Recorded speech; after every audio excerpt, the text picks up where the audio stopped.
There's nothing I can't talk about. Okay, so how we met today in the morning? Well, prospectively, I was on the bench in the Alice-im-Wunderland statue in Central Park, New York City.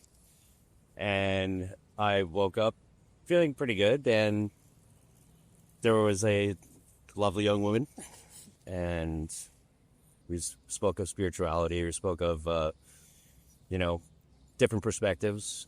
Thank you, Joshua. We have a lot of things in common and in different perspectives, and feel free to just tell your story.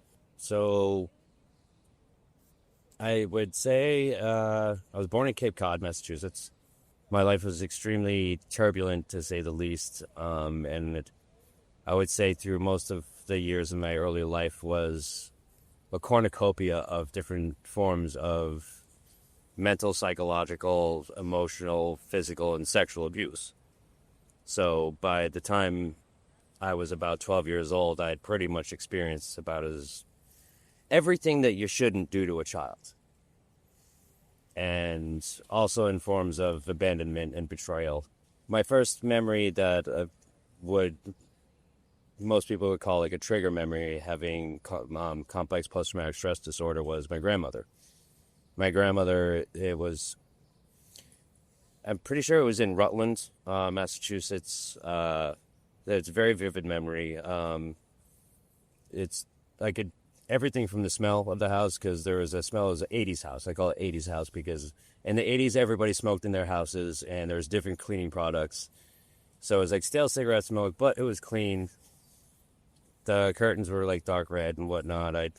I'm pretty sure I was 3.5 because there's a broken toy that was in the left of my view. That there's a picture. It was like a little car with a bubble in it, and it had little like things. When you push it, the little bubbles would like pop up and down in it. But there's a picture of me when I was 3 years old, and I had gotten it, and it was in my high chair. It was covered birthday cake and everything, and I played with my toy. And in the memory, it's kind of beat up and broken on the left side. And my grandmother's also wearing different rings because after she divorced my grandpa Lenny, she got together with this man Richard. Everybody called Dick, which is funny.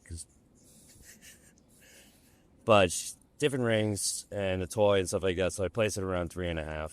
And it's my grandmother coming at me with my own feces. I don't know if I crapped my pants or something happened and whatnot, but she's basically coming at me, and she clawed my own shit into my face. And right after that, I looked over into the mirror. So I didn't have the words for it then, but the words that I'd say for it now, what the feeling would be is like, this is the face that deserves that. This is what, when you look at this is how you feel it. You're supposed to want to hurt me and stuff like that. And I think that was like the most noteworthy mark. She was a very intelligent and very sadistic type of person. But I also see the fact that she was a child once. And whatever happened to her and whatever happened to her in her life took her down that road. Am I angry about it? Yes, but there's the duality of understanding that whatever happened to her helped make her that way, but she also made the choice to be that way. So there's partial anger in there and there's partial understanding. But she's gone now.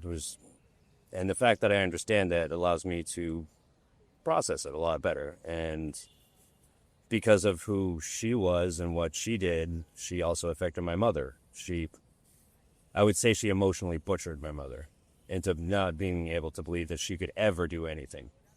My grandmother was absolutely, categorically a malignant narcissist. I may not have the paperwork to be able to properly diagnose this as far as American standards where you go, because, you have to have your piece of paper. It says that you know how to do these things, but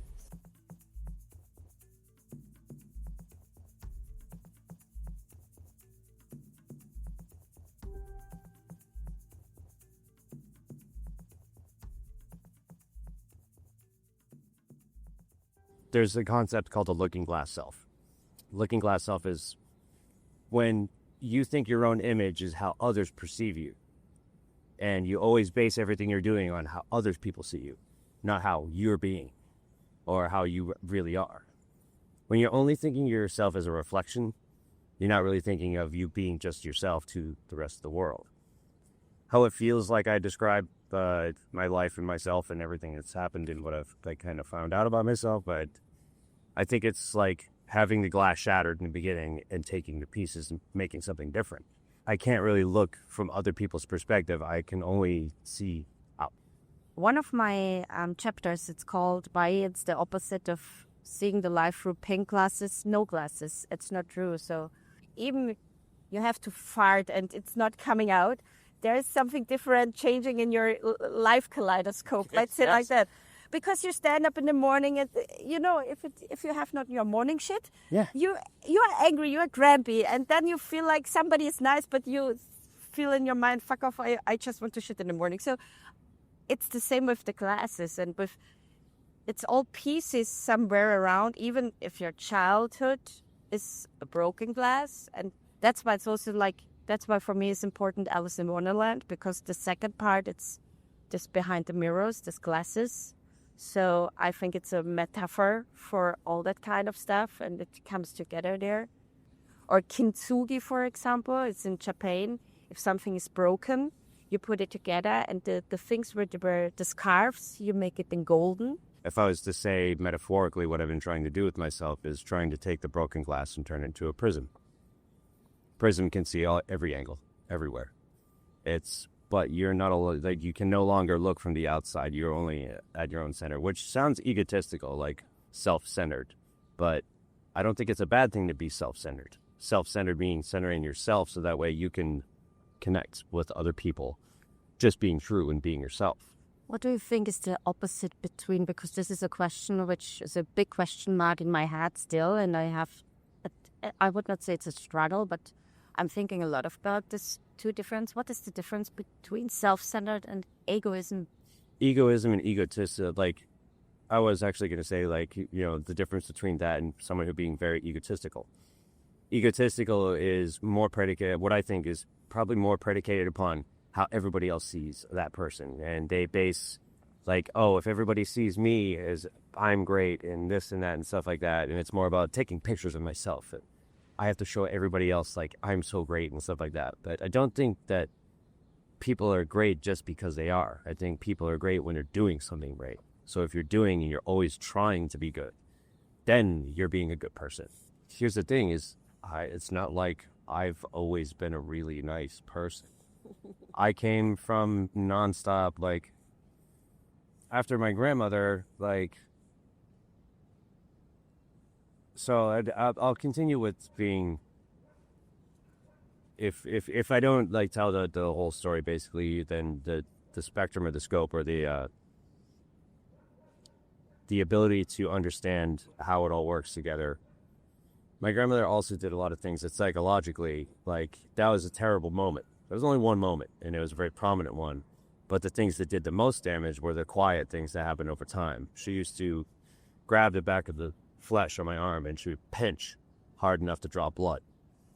But she did these things early when most people wouldn't see, because these type of people and this type of cruelty is not something you do in front of other people. They narcissists and malignant narcissists and grandiose and whatnot, or even covert narcissists, they do things so that way people can't see, but they know how to affect you. And they're looking for the reaction. They want to institute fear because it's control. As long as they can keep you afraid, they can keep you under a type of control. And with that being said, I don't think you can really control anybody, but you can make them too afraid to make the right decision. You can't make someone too afraid to stand up for yourself. You can't make someone feel too bad to actually think that they can do anything. If someone tells you something over and over again, you will start to believe it. The way I see it now is you're just trying to keep me afraid, to keep me under control. Over time, as I got older, I started looking at her directly in the eyes and be like, I know what you're doing. My mother couldn't get it. The only two jobs I remember her having is when she worked with my grandmother at Worcester State Hospital and Blockbuster, I think. And after that, she just couldn't seem to hold anything together. She always depended on a different guy.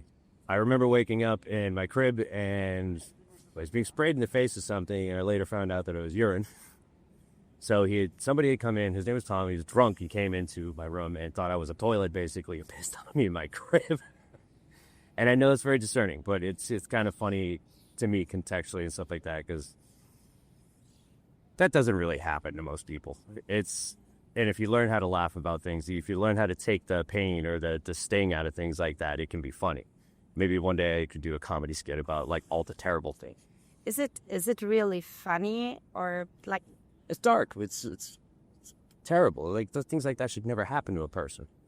I can put words on these feelings now. It's not like I thought the words back then. It's when I think of the memory, I'm like, this is kind of what I thought or how I felt. Which words are coming into your mind if you think about that, for example? I'd be like, well, okay, so I'm with Auntie Dee Dee this weekend, and there's my little cousin David, who was too young he was a baby at this time, stuff like that. Like, they're naked, and they're going to go have naked hugs in the other room now. I'm going to watch TV, because that's really awkward. My introduction to Birds and Bees was a man watching pornography and trying to tell me how to masturbate, and then trying to get me to show him that, and then him, like, trying to touch me and whatnot. And there's other situations that came through that, but I didn't understand these things then. And it felt wrong. It affected me and stuff like that, because I knew it wasn't natural, but also I had no comparison. If you don't know what normal is, you don't know what non-normal is. I started court therapy because I ended up in the system eventually. But I remember in therapy, they're like, well, are you depressed? And I always thought that was such a confusing question, because if you've always been depressed or you've always been messed up, how do you know if you're not? Because that's just normal. So how does a depressed person who's been depressed their whole life know what happiness or normal is? So it was like, it took over 36 years for me to get to a point where I was like, oh, wait a minute, this is normal? And I was like, so I've been depressed all my life. I never believed there was hope for anything better, for anything. I thought, still? Oh, no. Nothing but hope now, actually. I am happier now than I ever been in my entire life. I feel better than I have in my entire life. I see things with different glasses that I built on my own from broken pieces and whatnot. So, and every time I get to have conversations or figure out things more and understand other people, I feel like I'm using that gold that you were talking about to take some pieces to put together. And I think maybe you get to do the same thing too. Like, when people actually share connections with each other and they understand each other's pain, you help build something inside ourselves and with each other and for each other, and then we span out to other people. That helps other people too. It's like starting a fire in people's minds, and if you reach enough minds, it's a wildfire. And how does this big change, because this is a big change, if I have no hope and now I feel better than not one time before? It wasn't an immediate thing. I think the first time that I found out what normal felt like was I was invited to go to the mountains in Northern California to grow marijuana for a season. And there's no power there. There's no plumbing. You just farm in the mountains away from people. It was like, I think, a 3 to 3.5 hour drive on like steep, crazy, rocky mountain roads to get to the closest mountain store. And it was like almost, I think, 4 hours just to get to a regular road and to get to the supermarket. So that was the first time in my life I had ever like really been separated from people. And it was after a few weeks of not seeing another person that I felt like, I thought at the time, I was like, I feel so good right now. And it's like, I was like, this is the best I've ever felt in my entire life. And then I discovered, no, wait a minute, I just feel normal. That's what normal felt like. And I was like, I wonder what good feels like. And like, I was talking with other people like on the mountain intermittently, and they're like, are you okay? I'm like, what do you mean, am I okay? I'm awesome. I'm great. I'm doing great. Like, and they're like, well, people usually lose their minds after about a week or two of just being alone. I'm like, no, I've been gardening naked. There's a frog that's in the shower in the camper where I take a shower every couple of days. I name him Frobert, or Frog Robert. There's a bear that would try to get in the garbage all the time. I called him Alan the Garbage Bear. And there's a black widow on the porch that I named Charlotte, like after Charlotte's Web. I told her she could stay there as long as she didn't have kids, because baby black widows will kill you. Oh. But she had kids, and I had to evict her. It sucked. And I felt okay because I felt some peace. Felt like every time I get like into a relationship and not like a romantic relationship, but any type of social relationship, there'd be some kind of dynamic or something that I was either being used or like people would see something that they might be able to get out of me, and it would get twisted or skewed in a way. And I didn't realize that at the time, but it puts darkness in your mind. And it makes things more difficult. It doesn't allow you to really be yourself. And when you try to just be yourself and people try to take advantage of that, you end up having to build more armor over time because it creates like scars in your heart and your mind. I've always tried to figure out how things work. But because I was grounded for so long, I started trying to think about how I work. How does my mind work? How do I see things? So what are these pieces that don't seem to work so well? And with starting to read about like clinical psychology and, how the mind works and the effects of like ADHD and whatnot, which is a cognitive like type of thing. And I think it's because some people do think faster. I think it's something that happens when intelligent people go through certain traumatic events or certain levels of turbulence that go up and down, that your mind works faster. So other people can't handle it. And they you have to take these pills, you have to this, you have to that, you to try to turn the volume down on you because you're too much for them. But it stinks. In my mind, it doesn't exist because I think it should be the normal level. Not it doesn't exist. This is not the right word. What I want to use. I think it's a different level of energy which you have, and because a lot of people has maybe a lower energy because they're used to have a lower energy, they cannot handle that. So for me, this is a normal conversation in the normal pace with normal thoughts. This is my normal. This is normal for me too. Like, so it's a label. You have this label, ADHD, and everybody's behaving maybe in a different way, but maybe you can do wonderful, great things because you're faster. Yes. You can do in a small time a lot of things more because you're faster and your thoughts are maybe faster. So why is a problem? Why is this bothering others to be faster? People are afraid of those that are exceptional. I'm not an astronaut, or I'm not a doctor, or something like that. I appreciate them for what they do, though. And I don't feel like I'm lesser than them or more than them. And I don't think anybody should feel like they're lesser or more. I think you're either doing something good or you're not doing something good. And you should just take the tools that you have and try to do something good with it. But I think when some people come from something lesser or lesser, station in life and they have exceptional tools, the people that are above them will try to kind of hold them down. And in a societal kind of way, I almost feel like it's gotten to the point where if your mind works faster, if you can multitask, you have this ADHD and stuff like that, and you're creative, you can do all these things, instead of putting that person in an environment or a situation where they can flourish and take that faster mind or that creative thing and put the beauty into the world, they'd rather give you pills or put something on there that fits you into a slot that works with the bigger machine that's going on. And if you cut those edges off of them and you medicate and you turn them into a box that fits into a simple slot, you're holding somebody down. What works for you? So I like doing DIY projects. I like figuring out how to do things on my own. And when I was talking about taking apart tools like a drill press or like a bench lathe or something like that, machines to make stuff with, because I always like being creative and making things, I started thinking about my mind that way. And I always find different ways to try to fix things, new things and old things together. And when I started doing therapy, I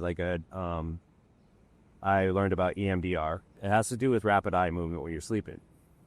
But it's basically done with lights and or sounds when you're awake. And I think of the mind as like a filing system. And when I kept on looking for more, I saw something called visual directional thought patterns.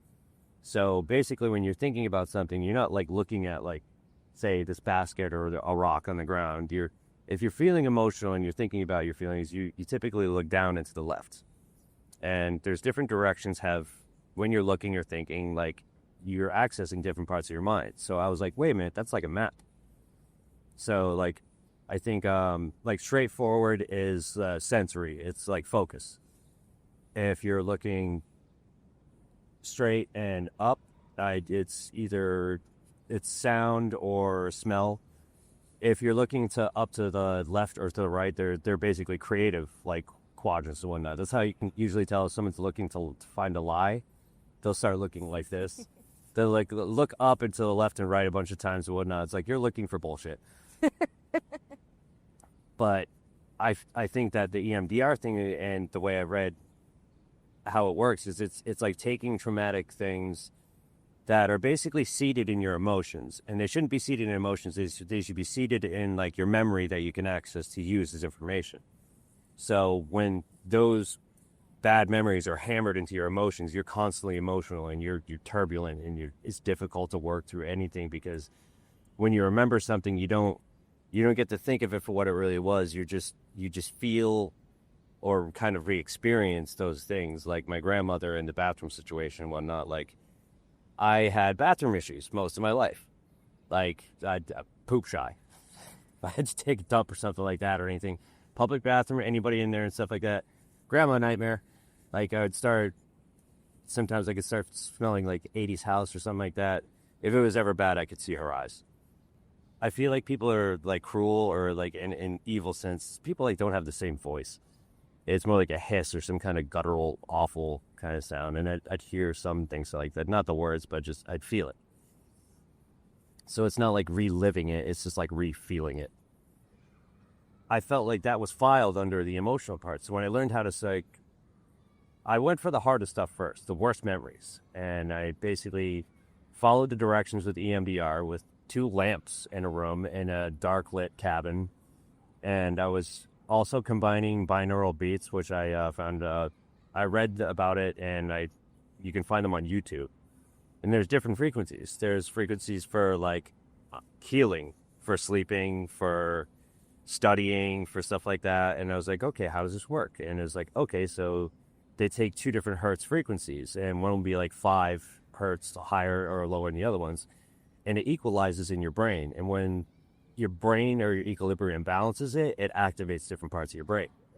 So I was working with the filing system and using the healing part from the binaural beats. So I was like, how about if I use combined efforts to try to get a stronger effect? I started getting better results. I talked to the therapist who I was seeing in Iowa Falls, Iowa at the time and whatnot, and he didn't really buy anything that I was saying, because he's a licensed and like educated therapist, and if the weirdo guy with the 8th grade education comes up with a real solution to a problem right there, then he'd have to be wrong or something. Like, no man, just like look, it's actually might work for other people.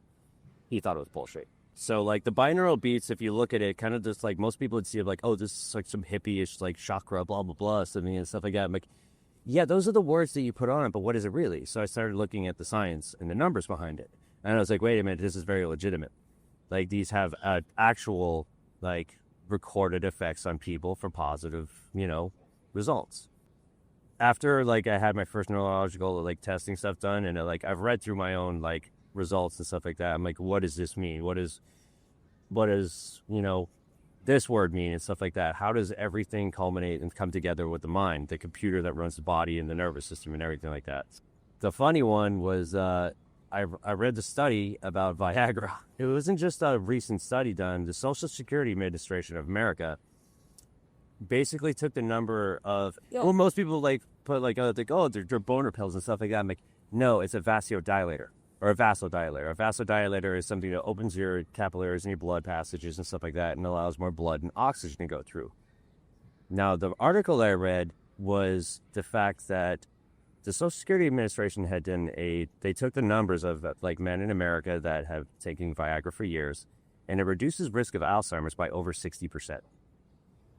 Now, Alzheimer's is one of my biggest fears. Okay, so maybe I'll try using this as a catalyst while doing EMDR with the binaural beats. It's like, okay, so if this actually helps with Alzheimer's, then that is a neurological thing. That's a brain thing. So I wasn't like taking a bunch of Viagra. I was taking a third of one, like, every day or so while doing this for 20 minutes to a half an hour or so. And I would start by thinking any traumatic memories, anything like that. And from the grandma thing, from like getting peed on a crib, or just, any terrible moment that had passed through and stuff like that, and I would think about it, and I would use the visual directional thought pattern thing as a map by basically using EMDR and kind of like rewiring my brain, I guess, in a sense. And the Viagra is the catalyst part, because I was like, okay, so maybe that will enhance my cognitive function by putting more oxygen in my brain. So you're basically meditating while doing these things at once. And I pretty much did all of this on my phone and a $7 medication. The results I was getting after a while were, for myself, amazing. I started feeling better. And also people started thinking I was crazier and crazier because I try to tell people, I'm like, no, I think this might really work for some other people out there. Maybe I'm weird, but if there's a chance that something like this could help somebody else, and I try to tell anybody, and they're like, oh, yeah, sure, whatever, man. And it's like, all right, I get it, because, I didn't graduate high school, then, it's impossible for me to come up with something like that. But I don't really care. I keep on telling people about stuff, because maybe somebody's going to listen once. I do.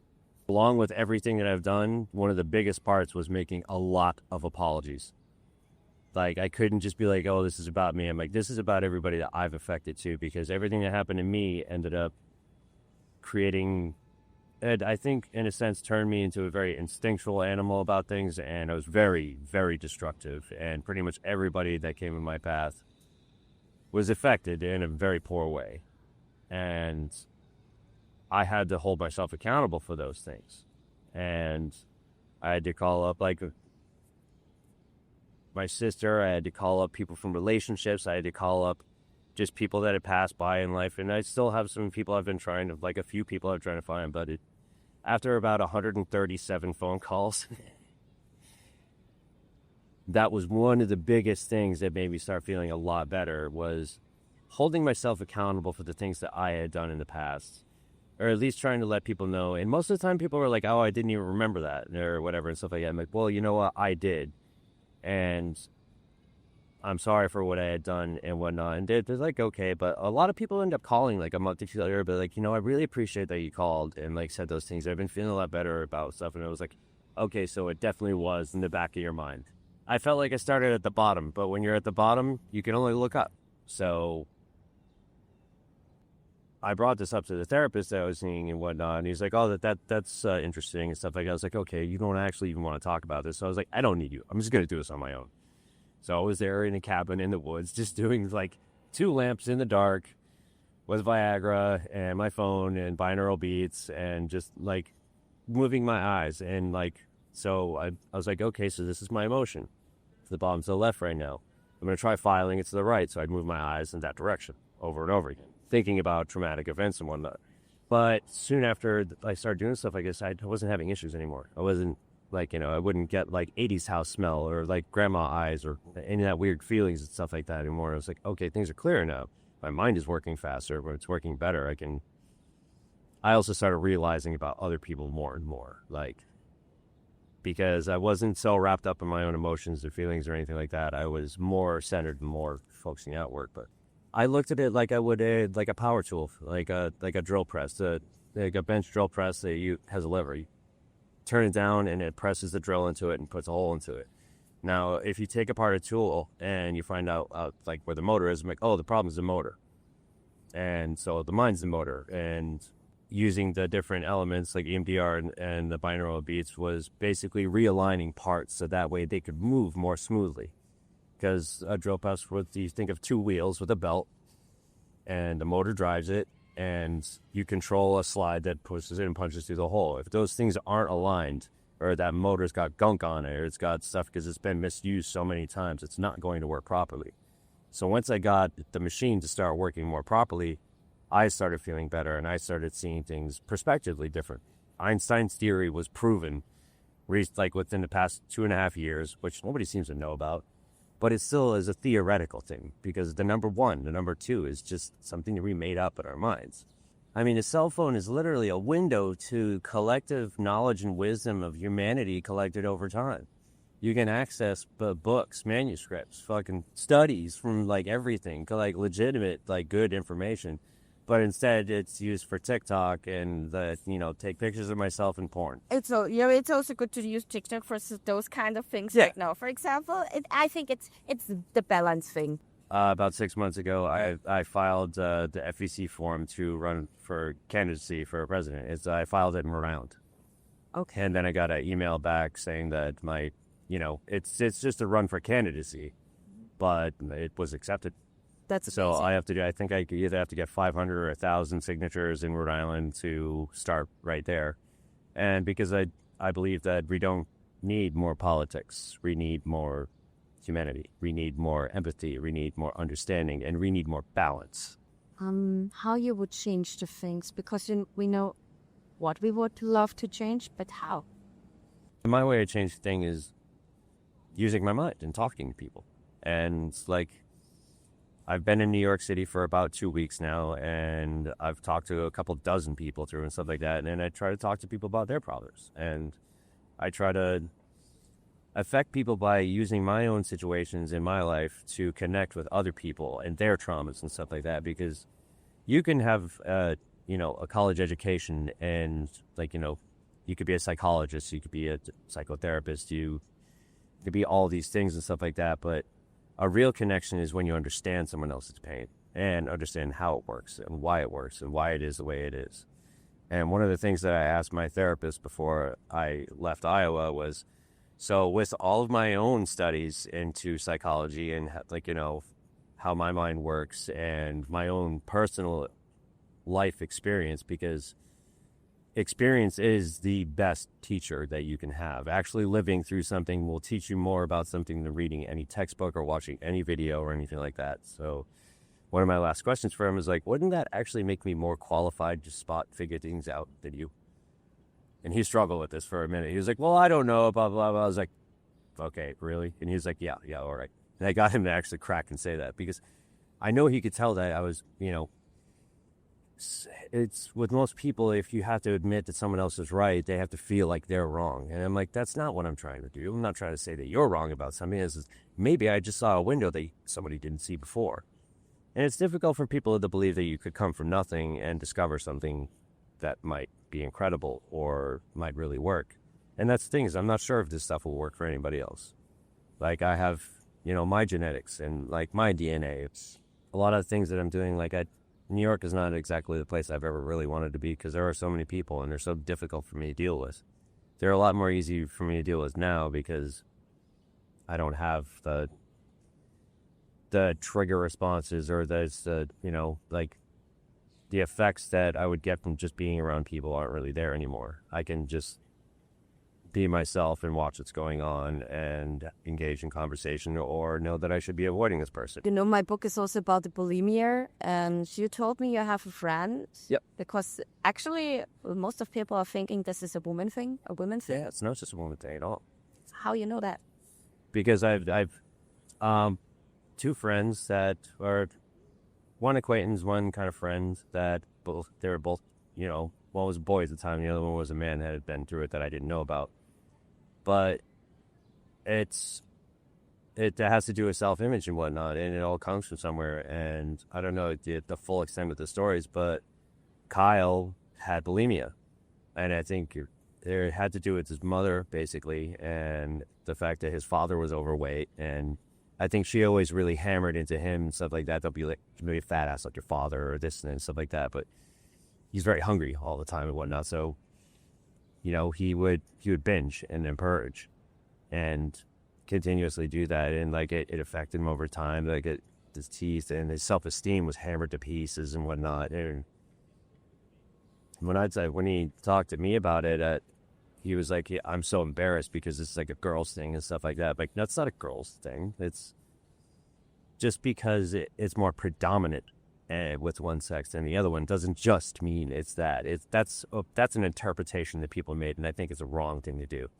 because that has to do with suffering. It doesn't have to do with a sex or anything like that. That's a line that people drew, and it creates more of a stigma.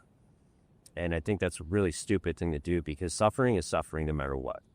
And that's a habit that's formed because of suffering. And I think until you figure out what that suffering comes from, when you figure out when the suffering comes from, you can take apart that bad habit and whatnot, and you could be like, I don't need this anymore. And I could find something better, and I could feel better. And I see like when I look at you, I see a person that learned how to take their suffering and turn it into something beautiful and share that with the world. And that's why you're awesome. Like, I think it's incredible. Thank you so much.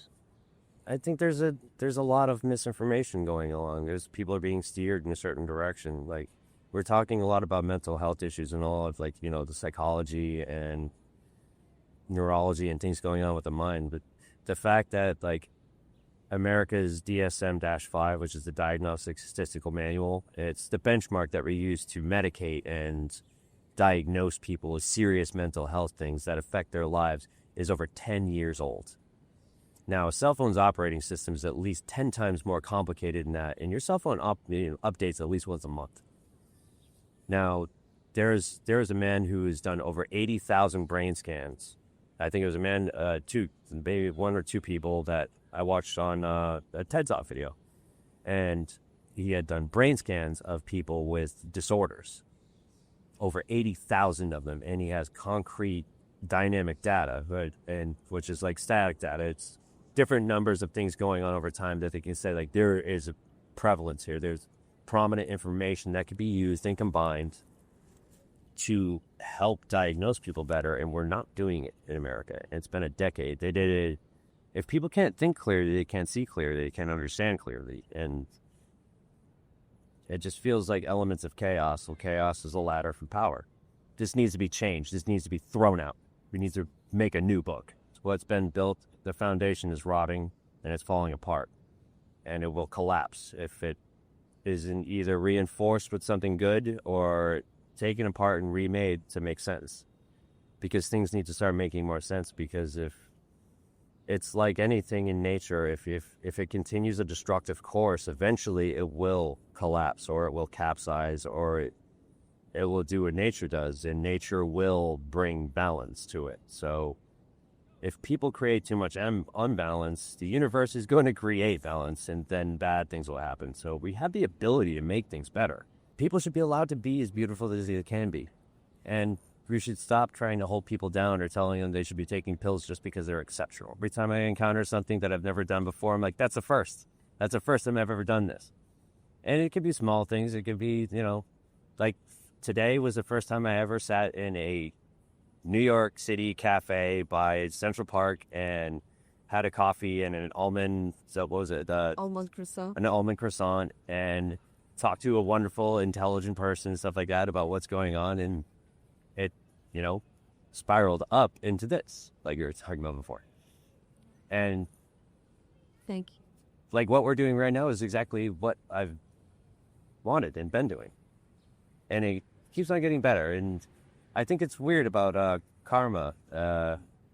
And people, I think they take that word and they use it how they will. But the way I use it is balance to the equation of the universe and things like that. Like, as long as I keep on sticking to my own ethical code and guidelines that I created for myself, and just try to be true to myself and true to other people, and be honest and open and forthcoming, and try to help as much as I can, what bad can come from that? Only good can. So thank you so much. No problem. That's amazing. And when I manifest this podcast, I will let you know. Okay. Thank you for everything. That was amazing. I loved it. And it started so different because actually I just went there because I didn't know that there's this Alice-im-Wunderland statue. And I just want to go there and make this small reading. Then you was there and everything was like a spiral to go somewhere else. Spiral up. Yes. Thank you.